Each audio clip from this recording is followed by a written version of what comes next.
This week, Chloe's dad dangles. The other Chloe becomes a drug mule, and I remember the good old days. So, let's strap down, let's strap in, and let's do this. This is just another trucking podcast.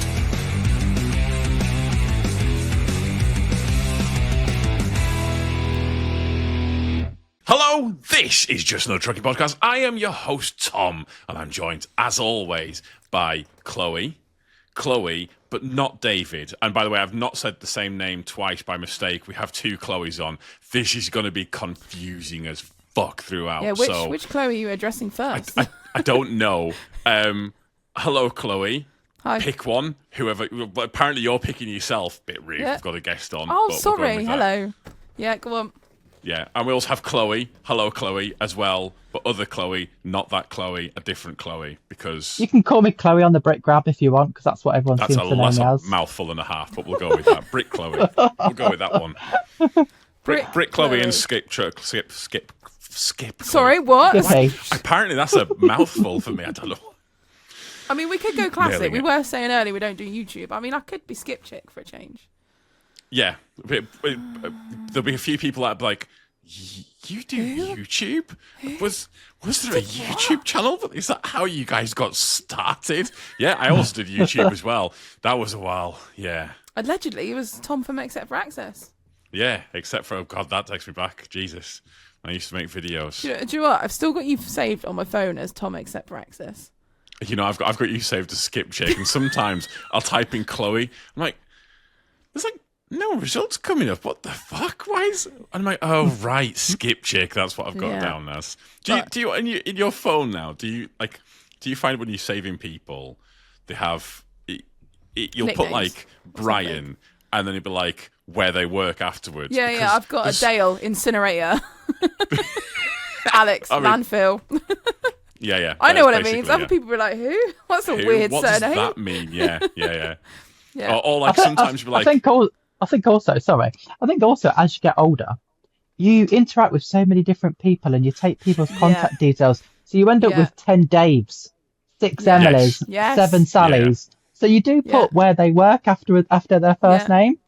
Yeah, that's yes, you do.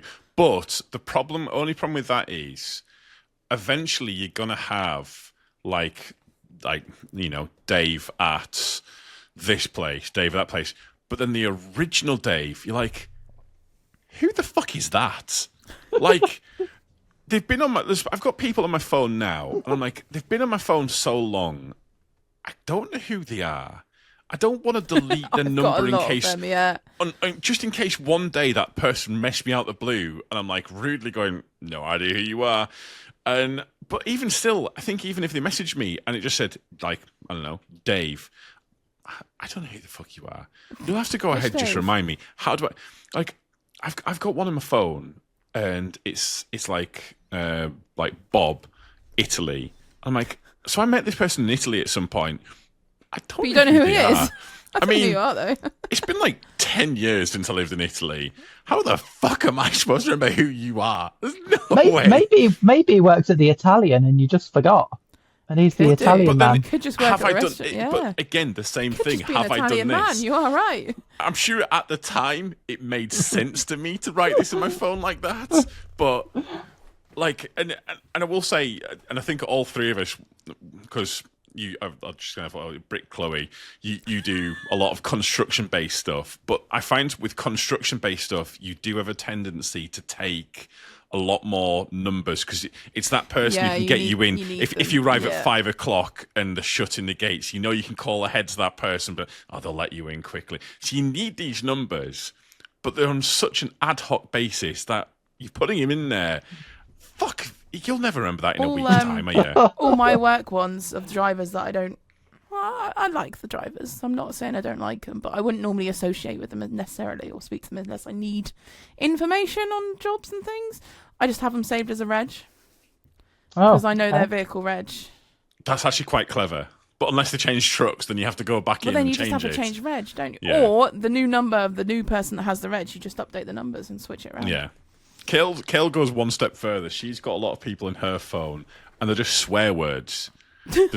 The amount of people, Kill, how many people in your phone, by the way, David, I will mark this, you're going to have to bleep this. How many people in your phone are called the word How many would you say? Quite a few. What am I down? I'm not down as that, am I?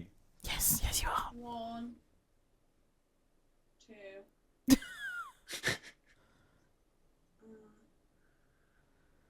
I mean, they're all not going to be at the C zone, so 3. you're going to know which one they are. It's going to be easy to find them. You know which cunt is which.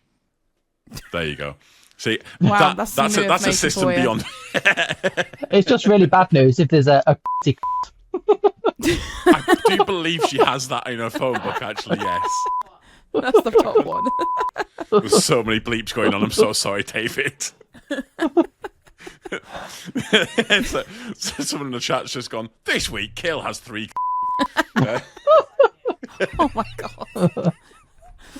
Wow, this entire section. Start, David's going, should I just pull the section? Derailed it now, is that, should I do that?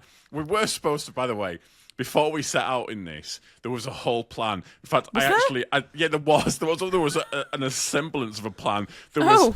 We're gonna talk about like how did you get started in the industry? What got you? Nope, derailed immediately off the bat. It's gone immediately off the bat. This is let's try and do like a professional podcast where we're actually talking about professional things.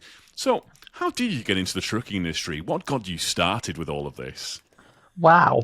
It all started when I was actually a salesperson. I used to sell mobile phones, believe it or not. And they're actually really? I used to sell computers, so yeah, I've been there before.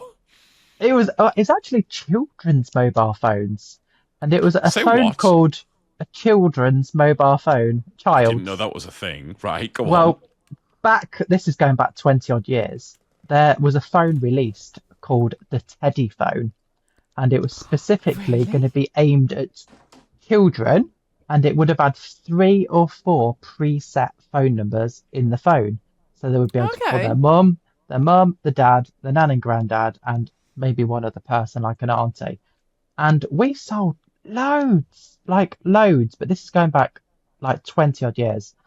And I did that for a good Is it this? 1 second.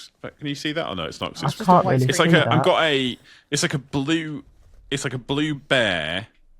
With like 4 buttons on it, I think it's got. No, sorry, 6. Its face has got buttons on it too. Is it that? It rings a bell, yeah. Yeah. Okay, right. Go on. I mean, I say it rings a bell because I never actually saw the phone. I was actually based in an office, and I was given a transcript, and I went over I was out cold calling, basically. So they got you to sell this thing, and you're like, and they were like, well, so what does it look like? Oh, it looks like a teddy bear. Who knows? Honestly, I sold loads. Never actually saw it. That's so So bad. how did you transition from that then? So I went from that to selling. What did I sell? I used to work for a company called NetDocs, and I was selling an outsourcing. Really boring. Selling an outsourcing. Basically appointments for my sales executive to go into hospitals to basically make them as paperless as possible. Back the fuck up and just repeat that sentence one more time. You were selling outsourcing appointments to... How do you sell something that is that... Right, so what did you sell then? I would go through the phone book and I would ring all the NHS like hospitals and try and speak to the relevant people involved about going paperless with their paperwork, basically. Right. And all their documents. And I would blag. Sorry, I should just say that. I don't know if I should say that. I would say, we are visiting the... We all blag it. We're visiting the hospital next door. We're going to come down. Can we speak to you on the same day? It's basically this amazing little outsourcing project that we're doing, saving you loads of money.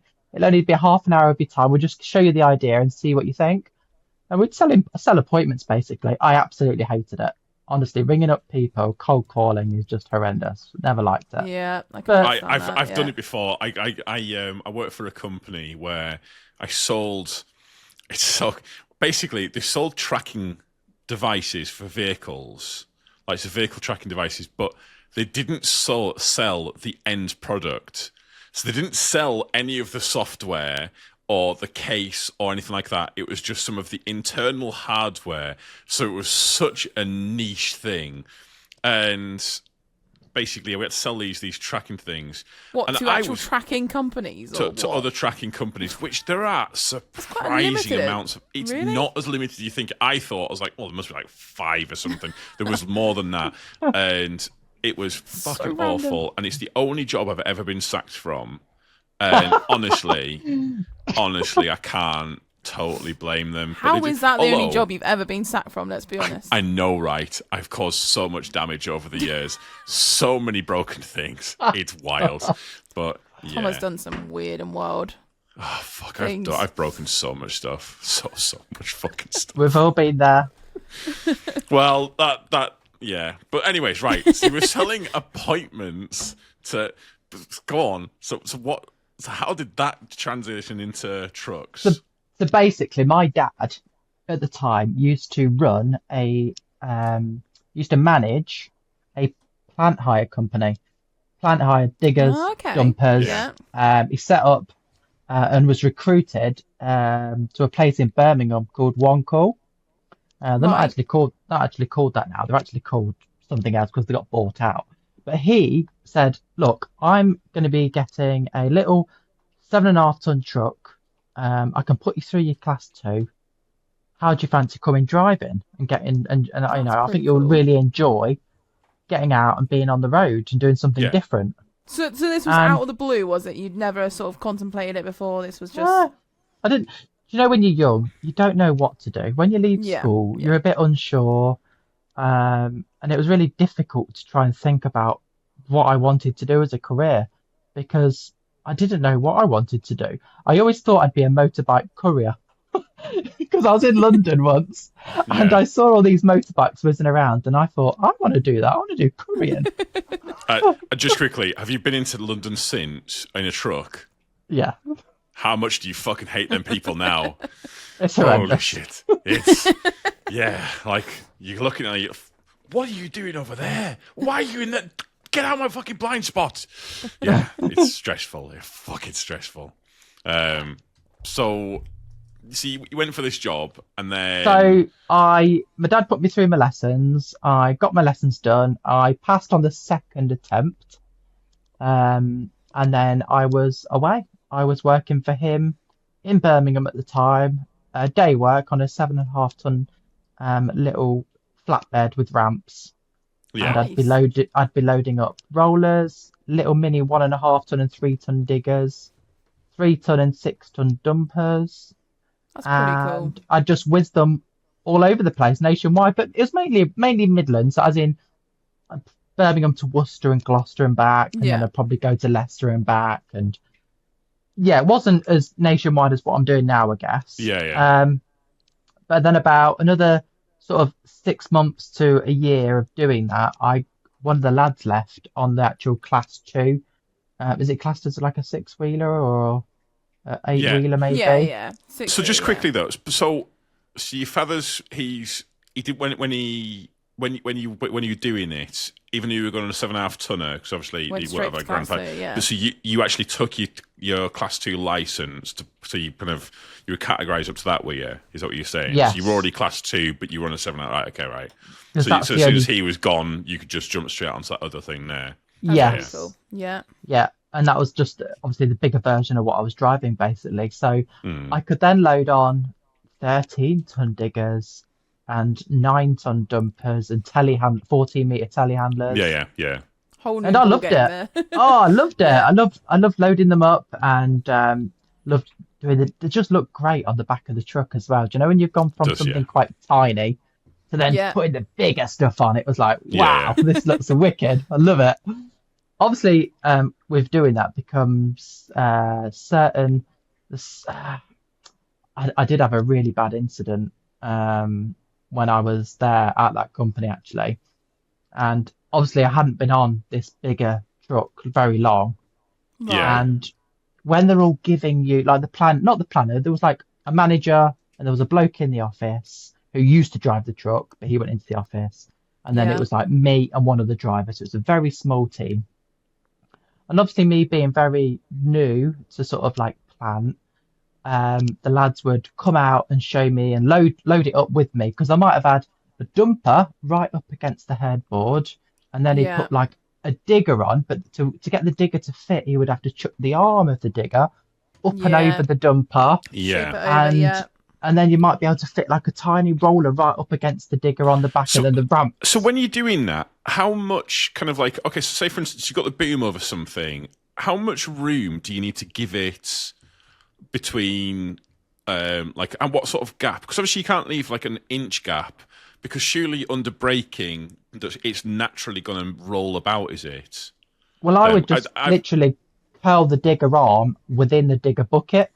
So you could move the arm about and around and into the digger bucket and sort of rest it on it. You wouldn't have to leave it sort of floating above, if that's what you mean. Okay, right. So you could just have it touching and it was absolutely fine. Yeah. Okay, no problem. Enough, yeah, but there was one situation where there was a load which was, I've not been doing it long, like I said, and the lads were coming out and helping me, and they're chucking the arms over. And the thing that was on my mind more than anything was making sure it was all secure, the chain down and strapped. And off I went, flying down these little country lanes. And the next thing I know, there's this bridge coming up, and I hadn't even thought about this bridge. I'm just having the time of my life. It was sunglasses on. You're out living your best life. The radio was on. Yeah. I don't even know. Let's just say this. Let's just say this. I got under it, but my wagon didn't bounce around.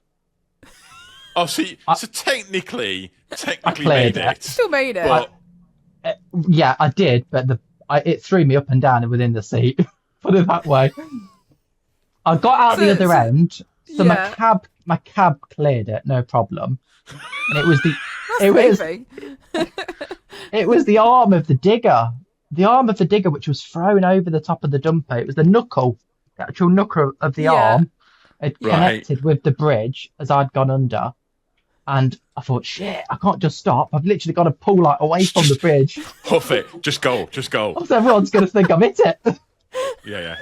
So like I pulled up and... just weirdly, just suddenly did that. It was on the back. I heard a snap. What was nothing near me. Really weird. Yeah. So was it damaged? Or... Oh, fuck me. The arm of the digger was...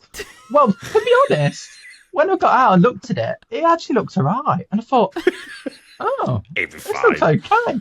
But I thought I'd better just double check. So I just jumped in the digger and I thought I'd better start it up and just get my arm up and just see what happens. Oh my God, it was like a mechanical arm just I was going to say about all over.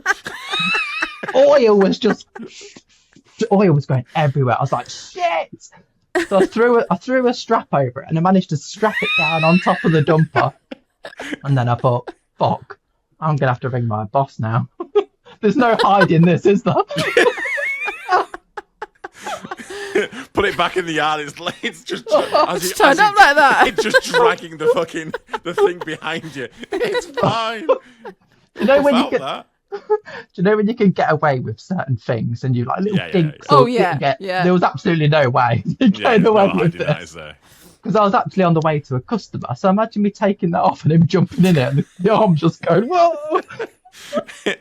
If you do it fast enough, it'll dig the ground for you, like it'd be really Oh dear. So amazing. I basically had to go back to the yard. I did report it as like you should do, and I spoke to such and such, and all done properly. And then we got back to the yard. I got a bit of a bollocking, and basically I've never hit a bridge since, and you won't. After hitting a bridge, you'll never hit a bridge again. I had one recently. This is a lot more recently than it should have been. This is last year. Oh, Tom. Oh, fuck. Why have we not heard about this? Wait, I've told you about this one, haven't I? The water incident. Oh, yes. No, the fucking water incident. Right. So there's a bridge near us, and it's known for flooding. Like, it's known for flooding. And I've been through it a few times like this. I've been through it in the truck that I'm currently in, or not the current one, but one of the trucks I've been in. I've been through it with another company. In fact, two other companies, because it floods quite frequently. There's a section. Yeah. And I was going through it, and I'd been through it that morning, no problems at all. I come back through, yeah, absolutely not a problem at all. Kind of just got through it, and then it stopped raining. And it was like the sky had kind of cleared up. It was looking all good. So I was like, yeah, fucking hell, absolutely no worries at all. I mean, it's not going to get any worse, because why would it? That doesn't make any sense. Went through it the third time that morning, and I looked at it, and I was like, yeah, that seems about fine. Seems about right. And it was done wrong. It was definitely deep. But I knew it seemed fine. And I was on the phone to a mate, and I was going through, I was like, fucking hell, I think this might be deeper than it was before. And I kind of, as I came over this little humpback bridge, I kind of was like, said to him, fuck me, lad, this is quite a bit deeper than it was. And I heard something, like heard what I thought was gravel hitting the bottom of the cab. And I was like, oh no, that can't be good. That's not a noise I've heard before. That's a bit of a weird one. So I got a bit further down the way. Next thing, I got a red coolant level warning. I'm like, oh no, this is bad. Anyway, as I got out, the fan was just gone. It was just disintegrated. There was nothing left of the fan at all. I'd ripped the bottom of the coolant out. I was fucking coolant pissing everywhere. What, did you drive into something there? Did you work out, or was it just? So, because I'd thought it was, I'd gone through it at the same speed as I had the other times, not kind of realizing how much deeper it had got, because it was a bit of an illusion, this little bit here. But when the next driver John came through it, he went through it gingerly as anything, and he was looking down. And this is a DAF CF, and he said it was over the indicators. So it was fairly deep. Like it was feet deep. Like it was multiple feet deep. It was real bad. And yeah, I had to go to the boss. Just a wheel wash. It's fine. And my boss gets fucking everything wash at that point. Yeah, so that didn't go down well. But you got your truck back? Yeah, it kind of runs still, ish. It's not. Runs fruity now. Yeah. The other one that blew up, so they've put 10 grand into it already. But that one wasn't my fault. That one just blew up on me, so that wasn't my fault. Okay, all right.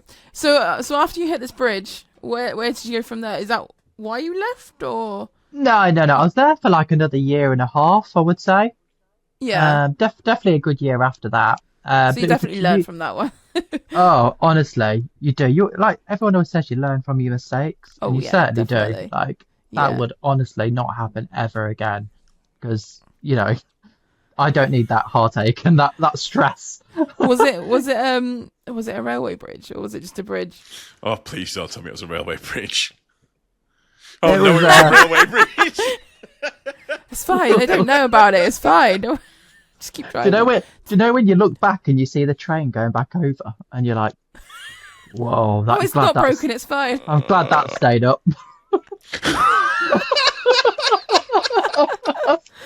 Oh, but to be honest, can we edit this bit out? No, it's too late now. This is gold. I did it once. The title is. When I was learning on the skips originally, obviously when you put like a couple of skips high, I had like a big 12 and then a bigger one in top. So it was really high up, and I was with a guy that was helping me like train, and he's like directing me. We went for this bridge, and it was one of those, those rounded bridges where you came for the middle. Me forgetting there was bloody 212, massive bins on the back, so it's like way above. And I just floor it, just go for it, because he's not saying anything. And all of a sudden, you just hear this. And I was like, what's on the bridge? And he's like, yeah, just keep going. And all you can see is these little, it's absolutely fine. It was probably just little scrape marks, and it was just the bin had moved in a little bit. It wasn't like anything like what you did. It was just, that moment of just, it's a railway bridge, just keep going. Yeah, no one saw anything, honestly. just keep driving. I was like, but am I meant to stop? No, we just keep going. Okay. You know what? I thankfully never had a bridge strike. Stunned, but yeah. I'm stunned. But you can see why drivers, like especially like at the firm that I'm at now, do you know when I'm collecting different trailers every day? and they're all different sizes. I used to drive a truck and it was a certain height. So, every day that is your height. Whereas now I'm dropping trailers, picking up different ones, the different heights. You can see why that could happen after, if you're not concentrating properly. And I actually think it's the other way round is the dangerous one, is it not? Because surely is it not? Because I always think when you have much lower trucks and then it's that suddenly you don't have a low truck, that's when it can catch you out. So I like much like you. I'm used to having something that's like what would your brick grab be? Like, that was 12.9. 12.9. My brick grab. 12.9. God dang. Yeah, to be fair, the railway is about 12.9 with just a 20 on. If I've got a 40, you're looking at 14.8, something like that, with a big 40 on top. You've got to think that all the places that brick grab grows, you've got to make sure it goes everywhere pretty much, because we delivered all over the country, down little lanes, down little train station tracks. It's got to be low to get into these places. And that's what I loved about that. I could pretty much slither under anything. It was great. Every other fucker's got to go around. I'm good. So obviously you've transitioned. Have you done a few more things? So obviously you did that originally, and then you've done your brickwork. What else have you tried? I went from plant to doing welfare cabins and containers. That was okay. That was okay, but I hated when I was double stacking them, one on top of the other, and then you're having to put the ladders up against to get right upon the double stacked. Yeah. And to get your chains off when it's been snowing or it's icy, and it was just. Yeah, that was a bit frightening, climbing the ladder in the pitch black on your own in the yard. Not good. I did a quad. That was hideous. That was one of them moments because it wasn't me. I wasn't in control of the high-ab with that one. We were double manning because I brought some on the back of me because we both had wagon drags and we'd done a quad, and fuck me, that was like I'm nearly 7 foot. I don't like heights. And when you're, because you have to kind of when you're getting that hook off, it's unless you've done it, it's really hard to kind of there's something about having to kind of lean out towards the corner of this thing to take this hook off. No. And you're just leaning out towards the edge of the, and honestly, you just I feel you're there's nothing to hold on to. And did you not have your fall arrest on? But what's that supposed to do? I mean, they say, if the fall arrest kicks in, firstly, it's not going to go that far. It's not going to go down 4 cabins. It'll go down don't you, one you or have two to be or cut something. Free from it within 20 minutes or something. Very, very quickly, because so if technically you've fallen over the edge of it, they then can't take unless you've taken the last hook off and then you fall.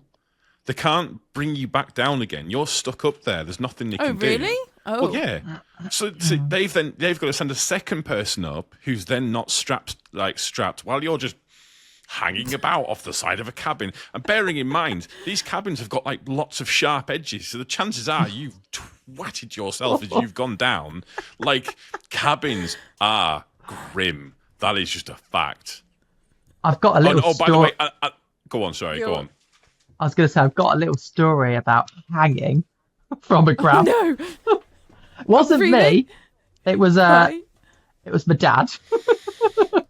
So basically, he used to have his own truck. So once he managed this place, he had his own trucks for a while. We had a couple. Yeah. And he'd work all hours, God sends, because he was a grafter. And he'd work out of hours when the company's shut. So we'd go and collect some plant in the day. And then it needed to be sort of taken back to, say, Gap or Speedy Hire. And these obviously places that close at 5 o'clock, aren't they? So he's probably pulled up at 6, 7 o'clock at night because he knows he can just crane it over their gate and lift it into the compound. So he's turned up in the middle of the night. It's all pitch black, pulled his truck up against the gate. And he's told him in advance, I'm just going to crane it into your yard. And back then it was oh, yeah, no problem. So he's obviously sat on the dumper while chained it and then craned himself up while he's on the dumper over and landed it inside the compound. And then as he's gone to sort of crane him back, hook the crane onto his harness to pull him back over the gate, his fucking battery's gone. and he's hanging. And he's ringing me. Shit. He is ringing me going, where are you? I need you. And I'm like, I'm in Leicester. Who's in Birmingham? I was like, I'm going to be in like an hour. He's like, okay, I need to get someone else here quick because obviously the harness is there and then his weight. Yeah, it's dangerous. Yeah. He's had to get someone out. He's had to get someone out to him to come to his lorry to get a battery out for them to pass it up or throw it up to him to change his battery in the remote to then be able to carry on and put him down. But let's just reset to this person that's turning up, and he's turning up to this plant thing. There's a Hiab, probably most likely with all its lights on, and just this man suspended over this gate. I'm being like, it must be the most surreal experience. You're like, what the fuck is going on here? Honestly. So, did he ever do that ever again? Like, take things over? Probably. He was crazy. Yeah, most likely. He just took extra batteries, didn't he? That was it. The lesson was always make sure the battery's fully charged. That was the lesson. Not don't do that. Oh, my God. That would be awful. It's a great idea, but, health and safety these days just wouldn't allow it, would it? Oh, yeah, you wouldn't be allowed to do that now. I've seen people ride bulk bikes before. At Travis Have Perkins. you? Yeah, I've seen them ride bulk bikes. They'd be sacked in an instant. Oh yeah, 100%. But like the thing is, the cameras have got dead spots. This is not something I've done. Tom's like this. If Travis Perkins is watching, I have never done this before. I never will do this either. Come on, tell the truth. No, genuinely, it wasn't me. I'm too much of a pansy to do that shit. I'm fucking. End of the day, the thing is, the Travis Perkins bulk bags. Probably not. No. Yeah, you can do all sorts of them. Like it's. I obviously joined Travis Perkins right after that. So then I was at Travis Perkins for 10 years. And when I went to Travis Perkins, that's when I learned all about health and safety because they were on it. Thing, yeah. Travis Perkins were on it from day one. We want you to do it this way. There's none of this. You got to wear this and that. And that is when all my health and safety really kicked in when I started working for those. Yeah. And I loved it. I loved the hours. 7:30 till 4:30. Oh, so brilliant. Or 8 till 5, depending on which shift you were on. But yeah, I was the earlier one, and it was just so. Travis Perkins is my favourite job I've ever done. I maintain that. If Travis Perkins paid more money, and they paid like if they were competitive on wages, I'd go back there in a heartbeat. Like it is it's a really good company to work for. And in fairness, they do look after you. They do all these CPC stuff's covered. The only thing was with the CPC stuff is they stopped the sandwiches, which I was pretty pissed off about because they used to have you get sandwiches in CPC. Oh, you used to get treated. So you'd go like somewhere nice. You'd all be sat around in this thing, and basically. Like, there was some CPC stuff, but it was mainly people complaining about their branch and how shit it was and what like there was one person I'll never forget. Like he was like, when I a little bit later on, what I'm going to do is I'm just going to release the handbrake at the top of a hill that's in front of a school. I'm just going to plow into it and let them sort the paperwork out. Wow! I was like, wow, that's so dark. Wow. Yeah, that's there's not always messed that up one. at all. I mean, yeah, it's pretty grim. How long were you there for? A few years. Like it was. I started off in the yard at Travis Perkins. Well, I started off in the office, and then we were flooded. Do you remember Storm Desmond a few years ago? And Has that been that many storms these days? Yes, it seems like it's every other week now, isn't it? But like it's. Yeah, Desmond came in, and it, like in parts there was up to 9 feet of water, and it was so bad that the trucks, because they did repair the trucks, but the trucks were so badly flooded in some bits that they had to replace the seat of some of them because the seats were waterlogged. Like it was, they were underwater. Like there was like you could see like they had to sweep the mud off the flood water off the bed of the trucks. Like it was crazy high, and we had these cabins, and I was just like, I can't I can't deal with that. That's not. I think with TP, it just got a bit silly at the end. Like, as I was about to leave, I think I was in like my ninth year there. The health and safety, although it was quite intense anyway, they wanted us to start strapping bulk bags. Do you know they got the forklift loops? There's like a loop one side of the bag and a loop on the other so the forklift can pick them up. Yeah. They wanted us to we just used to throw a strap directly over the bag. So they wanted us to then put one strap through one loop, one strap through the other loop, and then cross them. But we've got like 12 bags on the back of the truck. You've got to think how many straps that is. Yeah, like that's stupid. That's 24. Stupid. And you're supposed to do that. How would you do that without getting on the bed of the truck? We never went on the motorway. We just went round the corner. Most of these jobs are within a couple of roads of like the jobs within a couple of roads away. It's all dead local. And go on. Sorry, go on. There was a video that they made us watch. They were like, "You don't have to get on the bed of your truck. Here's a pro pole.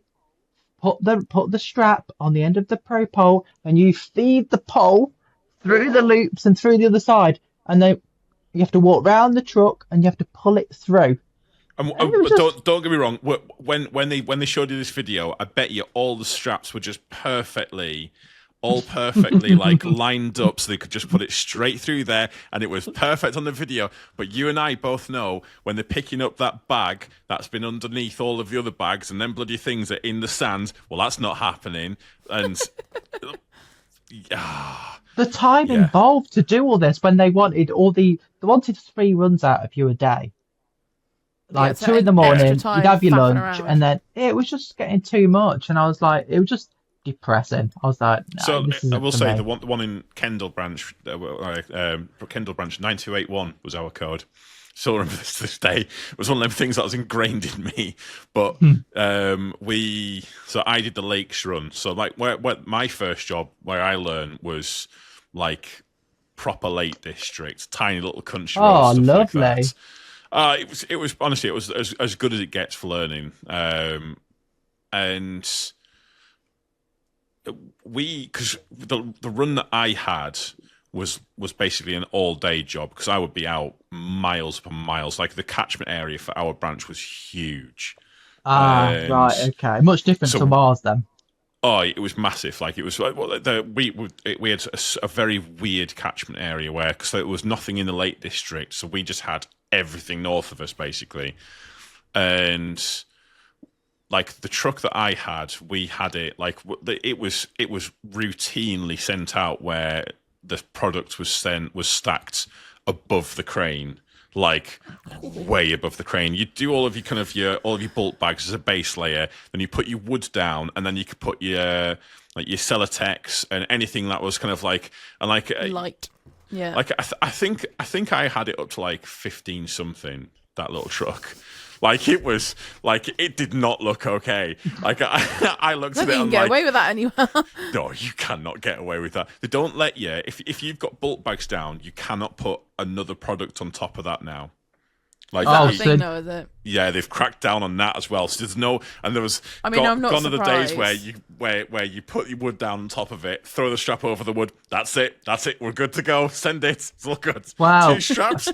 Two straps for 4 bulk bags and some wood and some other bits. Yeah, that's fine. It's about right. They tried to stop us operating under. When I was there, they tried to stop us operating under any wires whatsoever.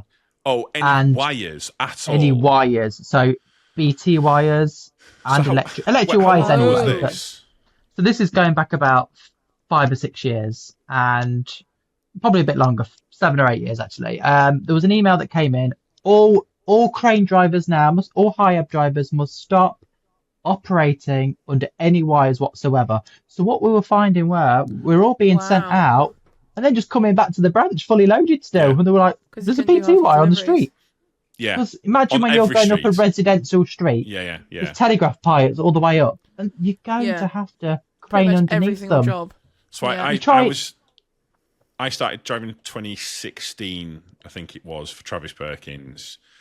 And they didn't have that rule. They were they didn't want you working too close to the BT wires, but you were kind of you were kind of okay with it. They were kind of, but I will say, even with them power wires, the amount of people who've got like a secondary power line, especially in the Lake District, because it's just easier to run them along the same BT lines and then have them cross over. And you and I both know, because anyone who's done brick grabs or done like grabs, they know an insulated line is not going to run down the fucking crane. It's not. It's insulated.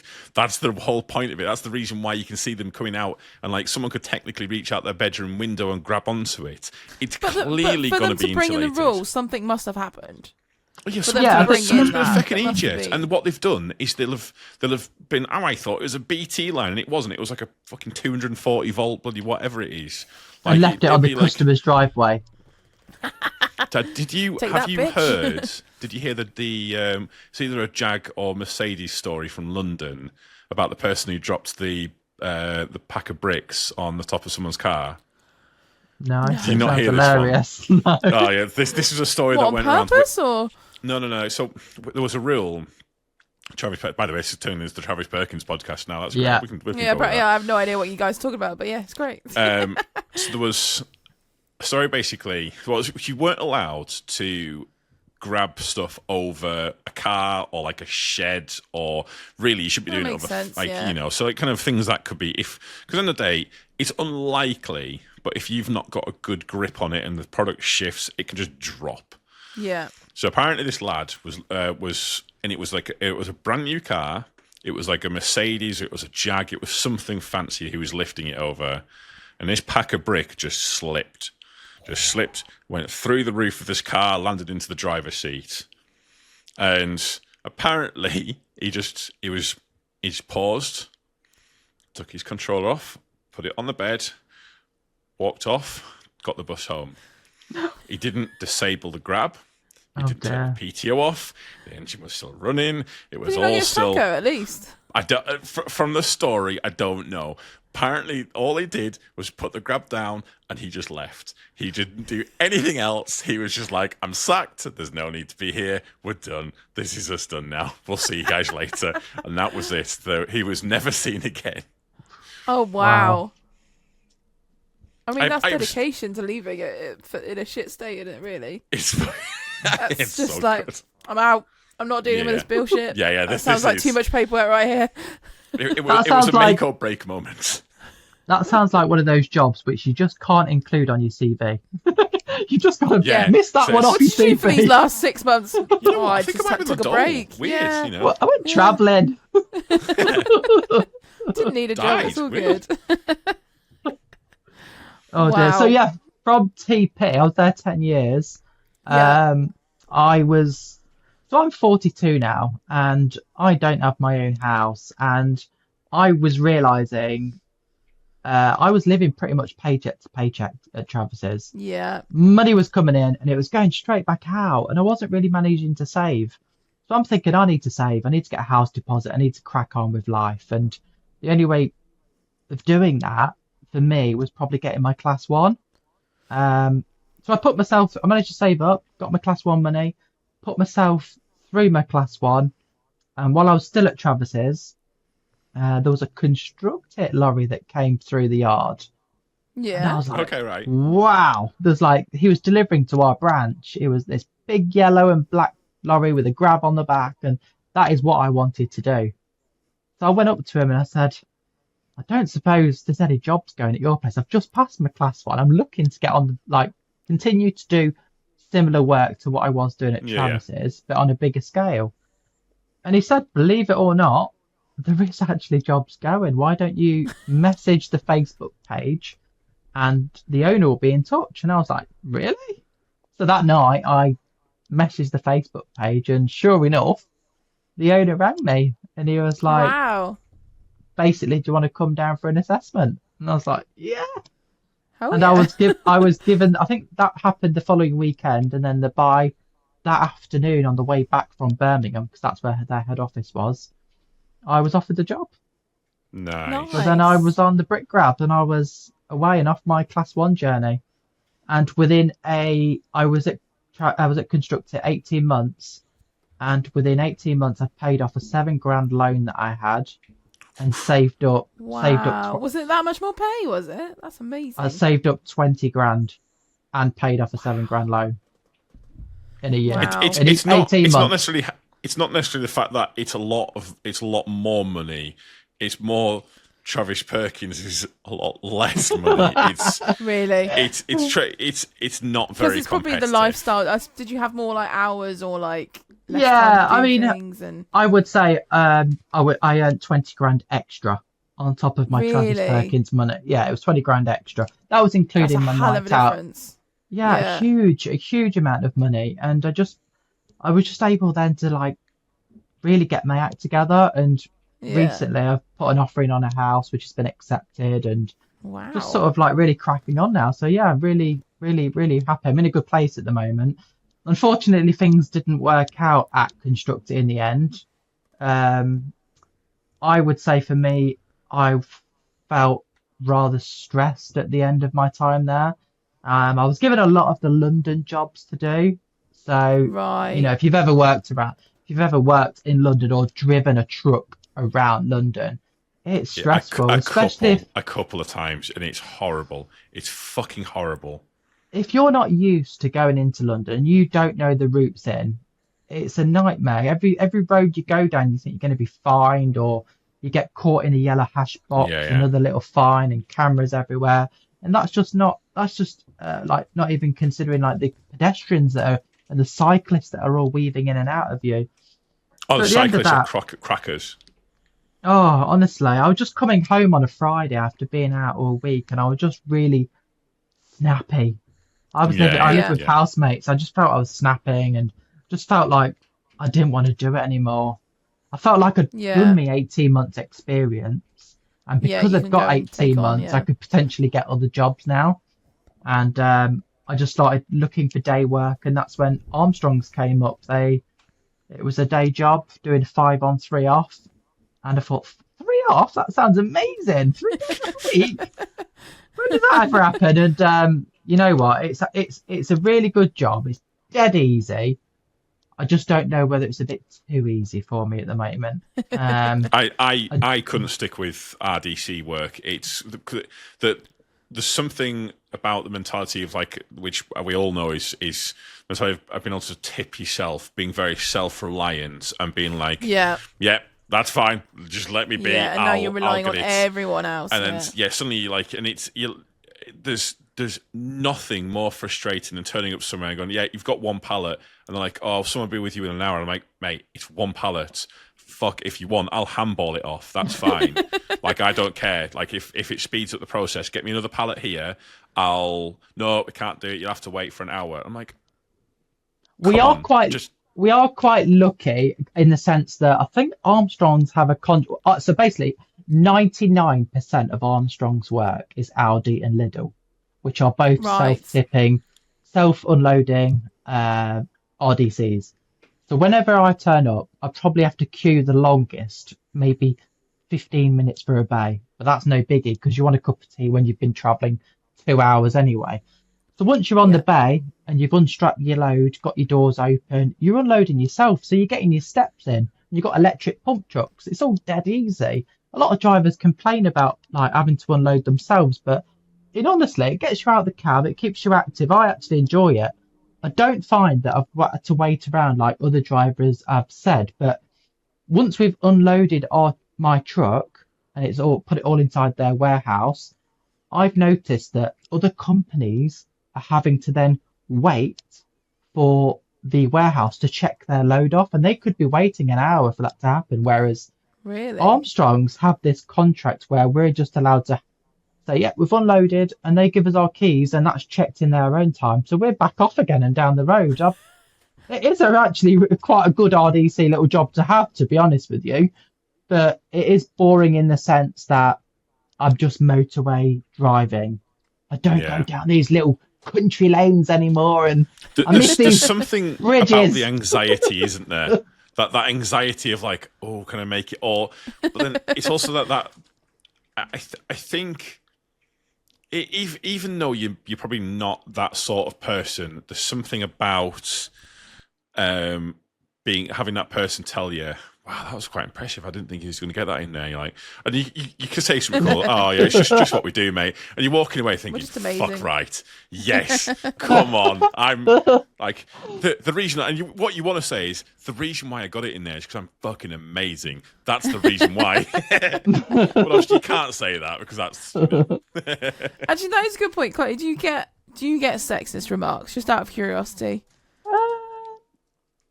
I would say a little bit of banter when I used to work on the construction sites, but nothing that I was ever really offended by, if I'm honest. Oh, that's good. That's nice. It was all in good heart, and I used to be very much give it straight back at them as well. Do you know what I mean? That is a big thing, though. You do need to. I found some people, what they're actually looking for is they're looking for some shit back. Yeah. And there was one guy that we had, and no one wanted to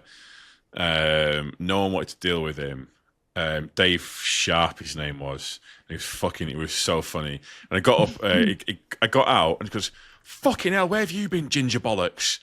And, I think I snapped back, and I was like, I said something like, "But you fucking dog's ginger. What the fuck do you want?" Or something like that. And I don't know, at that point there, because I think I'd shot back at him, it was immediate, like, he'd give me shit, I'd give him shit back, and it was a good, I was the only one who could go and deal with him.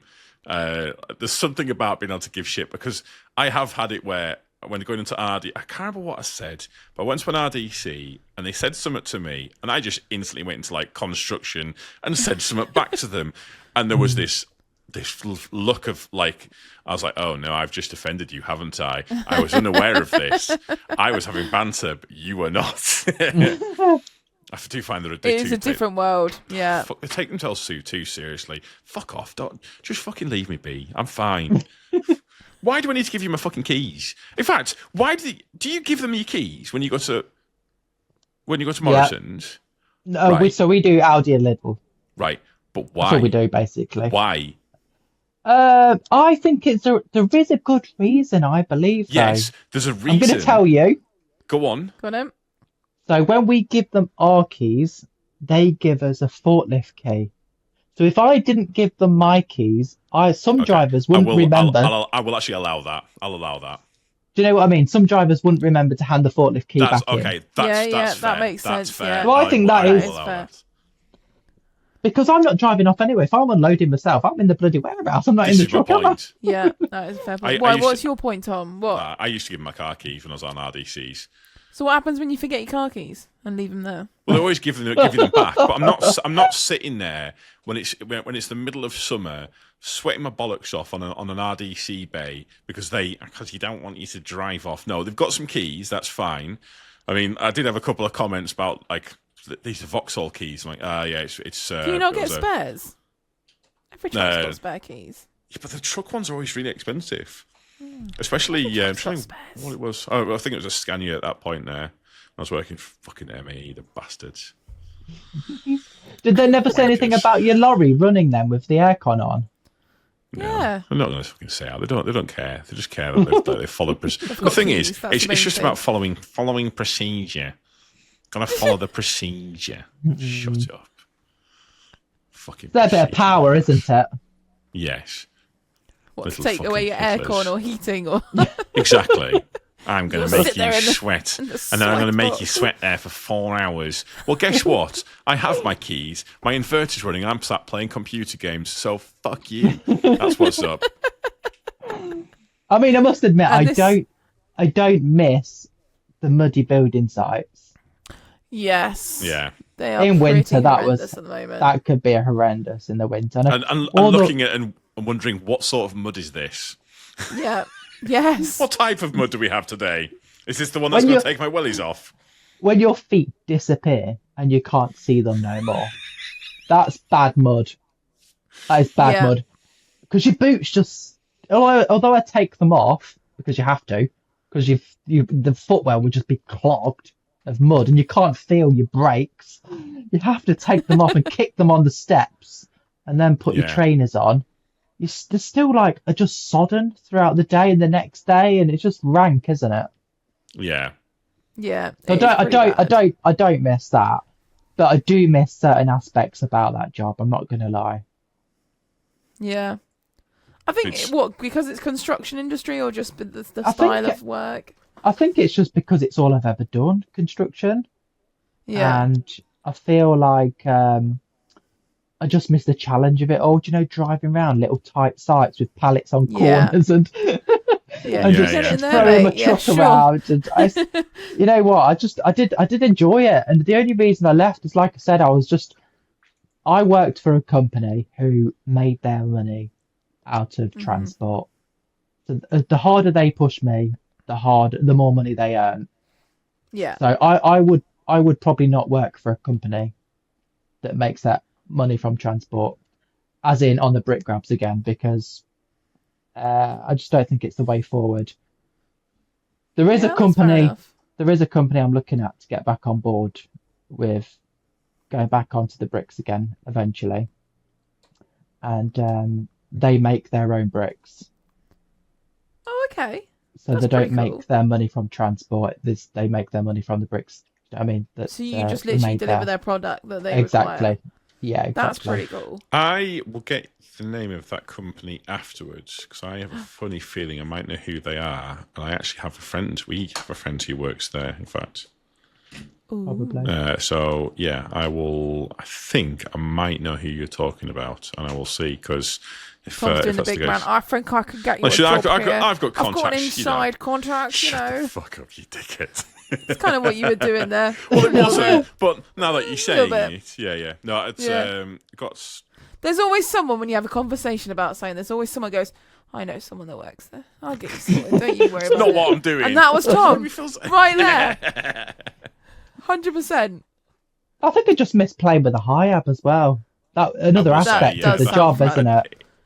I do. That's one thing about this is I miss. There's something about the kind of like the technical aspects of using a crane. It's a lot of fun. And it's very rewarding, especially when you've got it all stacked up nicely or got it just in place and stuff like that. And there's also I kind have to admit that would be something I would like to try. Because I've been it's a at lot of Roro's fun. for what, my whole driving career now, skips and Roro's, and I love it too much. Though I'm in the same predicament. I don't want to leave. You know when you just get to a really comfy position and you're really situated in a company and you're just like, Yeah. but I'd Do be you know when stupid to leave. Do you know when it just looked cool as well? The crane on What? the back just looks cool on the truck. Yeah, I have to But admit then- the cranes and then you get- are cool. And then you get a curtain sider. That doesn't look cool, does it? It doesn't. The No. crane on No. the truck looks No. cool.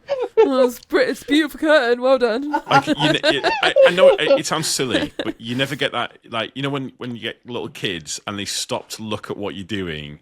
Yeah, I it's think always the dustbin lorries and things That's that when they're you've got a interested cool in. job. I think. Yeah. Yeah, no one. absolutely. Yeah. Look at that. Look at See, I that do get beautiful people watching curtain me. sider. Yeah. Yeah. Wow, you Said opened no that one curtain like a ever. pro.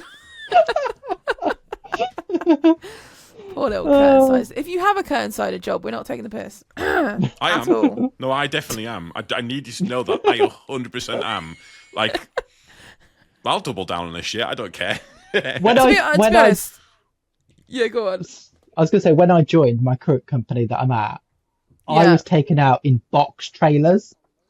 So I thought, oh, yeah, this Okay. is brilliant. Box trailers, doddle, don't need to strap anything. They've got sides on, I just open the back Yeah, doors. yeah. Brilliant. Yeah, 2 days in, curtain cider, every day. Every day.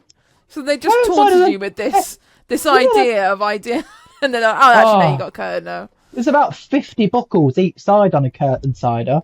And some of the buckles, and when it's windy, and you're trying to kind of get it, and it's blowing bloody everywhere and stuff like that. Luckily, you can- with this job, I only do one delivery. So I've only got to open it once. Straight up. Oh, is it? That is the Yeah. bonus. So do you just literally unload yourself and you go back empty? Is that it? Or do you have to reload as well? Yeah, we do a reload on the way back. So we do Okay. one delivery and one collection. So that is it. It's not like general haulage, when you stop 5 times, 5 different deliveries and then 6 different collections or something. It's just Yeah. because how far we go. We do like Lutterworth, and I think the furthest we go is up to Darlington, so which is just underneath Newcastle. So it takes us about just under 4 hours to get up there, 3 hours 45 or something. So So once we've done that, we can pretty much do a collection on the way back, and that is it. There's no other deliveries or collections. So Jammer, he does I think he did because he's left now, hasn't he? But Jammer did a run. No, he's still there. He was there last week. I think last week was his last week. Was last week because I think it was anyways. Pretty sure it was. Maybe this week. He's going to be a driving instructor.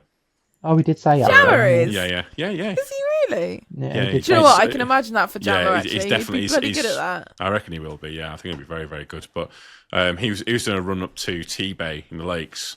Yes. Where it's just like a drop and swap, which is quite a good one. And he said he quite liked that one there. But did he do that every day? That would be a boring one to do every day. Well, okay, so with my current job, we're doing... I can't fully explain where it's basically because we're taking materials off the site or off a nuclear site, and there's thousands of tons to come out, thousands of tons, and basically all we're doing is just running from our loading area to a tip. And that's all we do all day.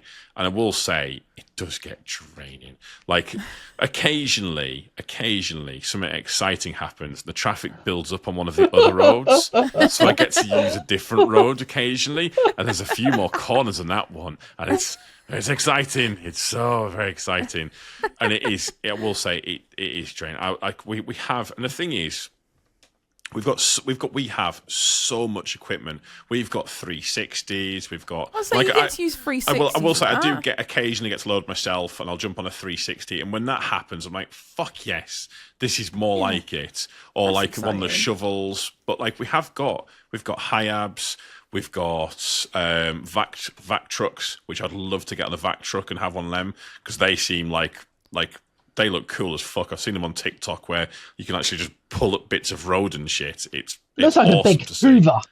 It's Fuck you. Have you ever heard of vac truck before? No. I've seen it on TikTok. I've seen like you said. It's like a jet engine, and they had one going, and I was like, I was across the yard, and like all you hear is. I was like, "Fuck me, that's loud." And he goes, that's only one of the engines going. It's got 3. Wow. Like, it's seriously loud. Like that is, like that's it, the only thing with a vac truck. And I know this is going to be really grim. And I'm sorry if you've just woken up and you listen to this podcast and I'm telling this story.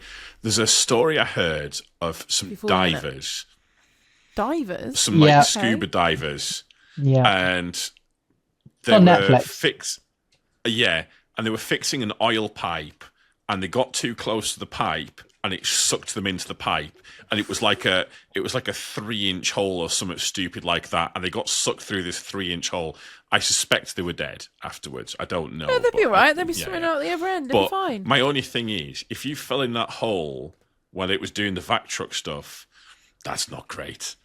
That's not great. I don't want to die like that. That's a horrible way to die. I know that's not going to happen because you'll probably set up a safety barrier and shit like that. Well, but then it is like any job that you can have the most dangerous bit of equipment in front of you, and then it'll be something so simple that would get you. Yeah, chains are one of them things that makes me nervous. Chains, never liked chains. And what else? Like, there's a few different. Do you know what I did the other week? What did I ring you about, Tom? Fuck, you've not told us this story. Actually, there's 2 stories you need to tell us. Oh, yeah, there is. Right, so go on. So what actually happens with the... Right, so you know the cages you have in your Lidl's trailers and that for food? Yes. Yeah, and how heavy those little fuckers are. Yes. Well, we do a Ro-Ro bin for Lidl, or down our end, and they'd put a load of these cages in it. So I got back to the yard to tip out. Obviously, opened the door, could see those cages in it. Obviously, we have a massive door on the back of these lorries to open up. Open it up, see these cages about to fall. So I kind of launched this door open, because all I could hear was crash, crash, bang, wallop. Legged it out of the way to make sure I was nowhere near the truck. And I thought, oh yeah, I'm safe. So I stopped. Next thing I feel is this massive clunk on the side of my head. Basically, this trolley had smashed off the side of my lorry and smacked me in the head. Oh my god. That was a nice little fun hospital trip. So I had that all glued back together. Oh wow, were you bleeding everywhere? It was like, Oh yeah, like a head injury just bleeds, and it was so much blood.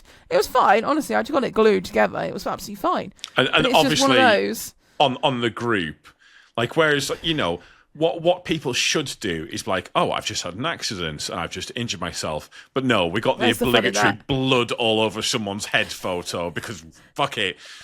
I didn't share it to social media or anything. I just shared it with you guys. But yeah, there was a lot of blood. Whose fault is that? Because is there a claim there or? First thing I said. I don't know. It is the first thing you said. To be honest, it is what it is. Nothing's been damaged. If it was a different story, like if I was closer, honestly, because I think this bounced off the door and they're like 52 kg, these things. And it smashed my head, and I was all right. And I was like, absolutely fine. It was head injury, and you were like, rung me because you were like, your actual message you sent does make no sense at all. You are not speaking English. There was a lot of spelling, and I just wanted to double check. And you're like, oh, I'm in hospital. I mean, don't get me wrong. The second I got off the phone. Yeah, it was a brand new phone. As soon as I got off the phone, I immediately went back to making. I think I made a joke about you don't need to be so cagey about responding to me, which I personally thought was hilarious. But it was good, yeah. Somebody has put in the comments there about wearing the hard hat. Should you have been in that job? I suppose technically I could be wearing a hard hat. I mean, however, there's no technically about it. But honestly though, if I was under it and it came down on top of me, I think there'd be a lot more worse going on than worrying about a hard hat. Yeah, but there is also the hard hat paradox, where if you wear a hard hat, you will hit your head more. That is I hit my head every single time. All the time with a hard hat. Yeah, because you forget you've got this big bulbous head and you just walk into everything and bang and smash off everything. You're like, for fuck's sake. So anyway, I've not worn a hard hat since. I'm fine. All good. So we've not much like Chloe's dad. You have learnt escapade at all. Anyway, I probably should learn from wearing a hard hat, but I end up whacking my head all the time. PP. The only thing I've got was so hot on hard hats. As if I'm going to put a pack of bricks above my bloody head. I mean, it was like, it's a true story, yeah. And more importantly, I don't think that hard hat's going to do shit all if that bricks go. That's the thing, is what's it going to do? And if you hit somewhere out, I don't know. Anyway, they annoy me and they get in my way. I've got a bump hat just in case, but my thinking from learning from this is don't stop running, just keep running. Is my theory. I stopped running and I should have kept running and I would have been fine. Anyway, so that was my little blood incident. And now it's, it's all glued now. You got a little mark there, but it's really nothing. It bleeds a lot. So it looked a lot worse. And what about this other incident? Or not incident, but other, because I believe you carried something interesting. So, I did get back and it wasn't quite as exciting. I mean, it was. Oh. So you've bigged this story up and it's shit now, right? Okay. I told you it was shit in the first place. I thought that was okay. Great. Well, let's hear the story, anyways. So I picked up a random bin during the week, like a big 40-yard, and it was from a warehouse. So I thought nothing of it. I turned up and I got this really distinct stench of weed, like I could smell cannabis, big style. And I was like, what's that smell? Like, why is it here? And the guy's like, oh yeah, just clearing out a cannabis farm. I was like, sorry? Excuse me? Yeah, this is cannabis farm. That's what's in the bin. In a warehouse on a giant industrial estate. Yeah, there was some, like, the most biggest, like, cannabis farm, like, recently or something. And I was like, what, legal or legal? Illegal. Yeah, legally, yeah. Right. Completely illegal. They'd managed to get away with it in a giant warehouse in the middle of this industrial estate where all commercial buildings. How the fuck they got away with that, I do not know. Honestly, it's that thing of people who go into... there's that thing of them going into a cinema with a high vis on and a hard hat on. No one bats an eyelid. No. Like, if you look like you're supposed to be there... Yeah, no just go with it. Yeah. So they'd got away with it somehow. It didn't smell, whatever. They like, from what judging everything was gone, there was like fans, there was like filter equipment, there was so much expensive like things in there, like lamps and things. And so anyway, I went to load up the bin and I go, there's none in the bin, is there, mate? Like, laughy jokey. And he goes, yeah. I was was like, what? I was like, I'm taking the piss. I was like, no, is there actually? He's like, yeah, there's bags and bags of it. I was like, are you joking? He's like, I was like, am I allowed to take this? What the fuck are the rules on this? Like, what the fuck? I was going to say, well, when you said this, I was going to ask, is this technically ADR? But this is what I was then questioning. Like, should I be having a police escort? Should I? Should we be accepting this? How does this go? Like, what happens if I get pulled over? I can't lie. Have you got any like weird you got things anything on that you need to declare? Well, you have got bags of marijuana on the back. There must be a few tons back there, mate. Honestly, I was, the worst scenarios going through your head, thinking, what am I going to do if I get pulled? I can't lie. Like, what am I going to say? Where did you have to take it all? So I live in Devon, and it was Dunk as well, which is about 20 minutes up the road from where 20 minutes, half an hour from whereabouts the depot is.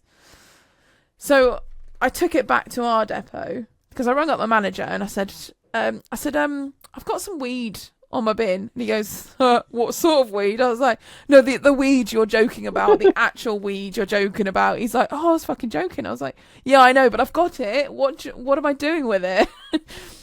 Are we accepting this? And he's like, I don't know. He's like, just bring it back and we'll see how bad it is. I was like, okay, all right.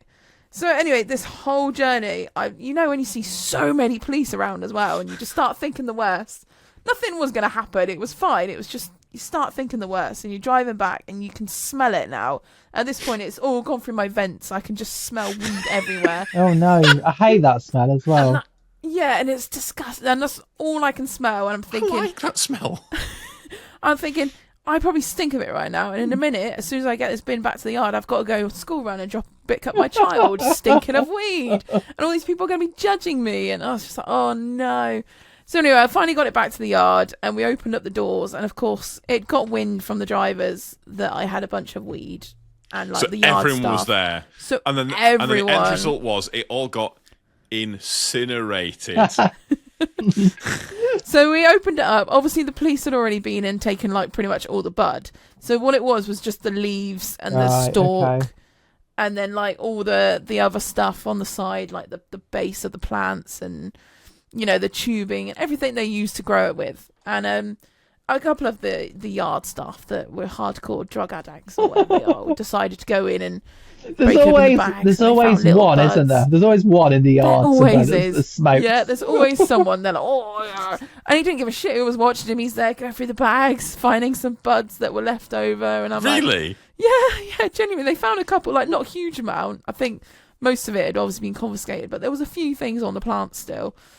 So yeah, they had a field day, but obviously it just absolutely stunk. And then, got chucked through the machine, and then it's probably ended up in the incinerator, and everyone's gone high as fuck on the industrial estate. Brilliant. Brilliant. So that is the weirdest thing I've ever carried to date, I think. I'm not going to lie. I think that's probably one of the weirdest. I'll be honest with you, that's still quite an amazing story. I liked it. Yeah. Good. I'm glad it was all right. It could have got more excited, but... It could have done that. I mean, the police chase would definitely have The police chase would have been amazing. Yeah.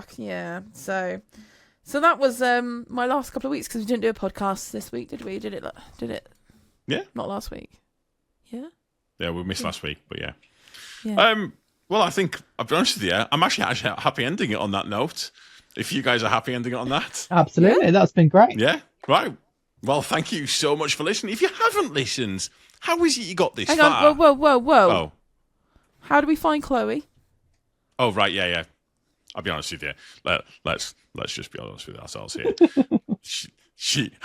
People are not finding her through us. People are finding us through her. If anything's going on here, she can definitely promote stuff. That's fine, but there is a clear disparity between viewership here, which we need to acknowledge. You made me seem like a little celebrity. Yeah. Compared to this podcast, you definitely are. Go on. What do you want to promote? Anything? So my socials, if you did want to follow me on TikTok, because I'm mainly on TikTok, it's Chloe not on the brick grab. GRAB. Nice. Because I'm not on the brick grab anymore. I'm driving a curtain cider. But hey ho. Still doing reversing and things like that, and exciting things. Yeah, you know what? It actually does really well still. So the people that did follow me on the brick grab have certainly started to follow me on the curtain side of journey, and I just That's put. good. I think people follow the personality. Yeah. It's that's Once you gain a following, they're going to stick with you. Yeah. that's the way it works. Yeah, it does quite well to be fair, and yeah, I'm enjoying the little audience I do have on that. It's good communicating with them all, and yeah, it's good sharing my journey. Cool. All right. Yeah. There you go. Superb. So Right. you can finish now, Tom. Sorry. Oh, thank you. I appreciate that. It's You're welcome. Lovely of you to let me. Right. Thank you so much for listening. If you haven't listened, how is it you got this far? But we shall see you next time. Bye-bye. Bye. Bye. Do it. Thank you so much for listening. Podcast manager and editor is David, as always. Thank you very much, David's not David. He wasn't here, no, but it was nice knowing that you're In the nearby. background. He's. I will say, if you wonder where David is, he is badly this week. He's not well. He's got a bug, and yeah, he's just feeling really shit. So get well soon, David. Host this week, myself, obviously, and we've got Chloe, and we've also got Chloe as well, just to make things extra confusing. Although, wasn't as confusing as I thought it was, so that was always good. Massive thanks to our Patreons who support us in here with the chat throughout.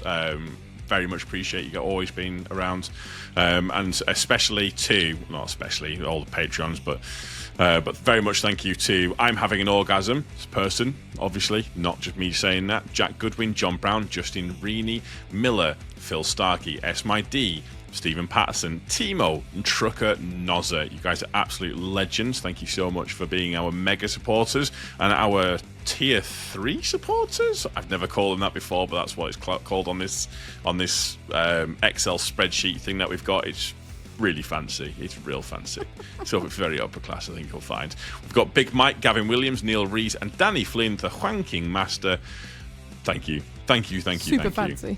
Yeah, very fancy. Oh, yes, very, very fancy. Follow us on other social media where we should theoretically post stuff, but I don't think we do we? Because we're a bit shit at that sort of thing.